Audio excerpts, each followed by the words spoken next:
Dear friends, நான் உங்கள் engineer Joseph பேசுகிறேன். இந்த வீடியோவில் ஒரு காங்கிரீட் செவரோட உயரத்தை எப்படி எக்ஸ்டெண்ட் பண்ணுறன்ற மெத்தடை நம்ம பார்ப்போம்.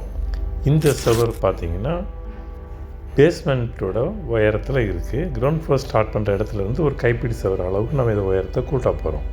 அதுக்காக இருக்கிற அந்த காங்கிரீட் செவத்தோட மேல் மட்டத்தில் ட்ரில் பண்ணி வெர்டிக்கலாக ஹோல் போடணும். அது 150 mm வரைக்கும் ஆழமாக போகலாம். அந்த தொலையை தூசி இல்லாமல் சுத்தம் பண்ணிவிட்டு அதில் இந்த வெர்டிக்கல் பாரை பாரை இன்சர்ட் பண்ணுறோம்.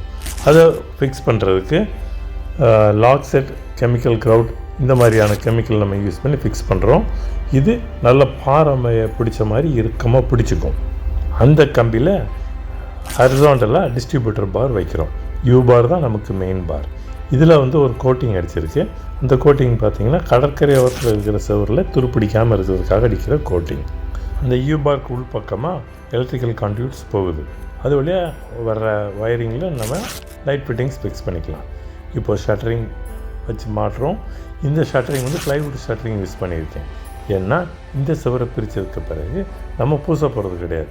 பூசாமலே நம்ம சுத்தத்தை கொண்டு வரணும்னா இந்த மாதிரியான சப்போர்ட்ஸ், டைராய்டு இதெல்லாம் கரெக்டாக கொடுத்துருக்கணும். கொடுத்து அதை டைட் பண்ணிவிட்டு இப்போ காங்கிரீட் போடலாமா? காங்கிரீட் போடுறோம். போடும்போது அதுக்கு ப்ராப்பர் வைப்ரேஷன் இருக்கணும். சேஃப்டி மெத்தட் எல்லாத்தையும் கரெக்டாக பார்த்துக்கணும். அப்போ தான் நல்ல குவாலிட்டியாக நமக்கு சுத்தமான செவராக கிடைக்கும். அடுத்த நாள் அந்த ஷட்டரிங்கை பிரிச்சுட்டு 3 நாள் அல்ல 1 வாரம் வரைக்கும் நல்ல க்யூரிங் பண்ணுறோம். அதுக்கு பிறகு பார்த்திங்கன்னா இந்த செவர் நல்ல சுத்தமாக எவ்வளோ லெவலாக இருக்குது பார்த்திங்களா?